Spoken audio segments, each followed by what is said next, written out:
जी यांची त्यावेळेस करुणा मुंडे पण त्या ठिकाणी आल्या होत्या. करुणा मुंडे पोलिसांशी कशा आहेत त्या मी सांगतो आता.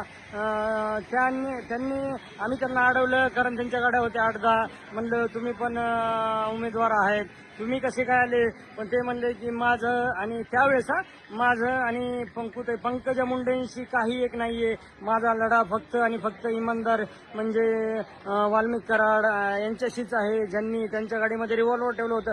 ते पुरावे गोळा करायला काही वेळ लागत नाही मित्रांनो. आणि कुठूनही करुणा मुंडे एका घंट्यात 2 घंट्यात रिव्हॉल्वर जमा करू शकते का? असं होऊ शकत नाही मित्रांनो. हा सगळा बनाव आहे. त्यांच्यासाठी हा व्हिडिओ मी बनवलेला आहे.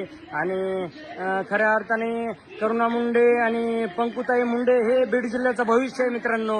मी त्याच जिल्ह्यामध्ये नोकरी करतो आणि सॅल्यूट त्या करुणा मुंडे आणि गोपीनाथ मुंडे आणि पंकुताईंना. लोकांनी जी माझ्याबद्दल इमेज तयार केली की मी एका विशिष्ट समाजाला टार्गेट करतोय ते खूप चुकीचं आहे मित्रांनो.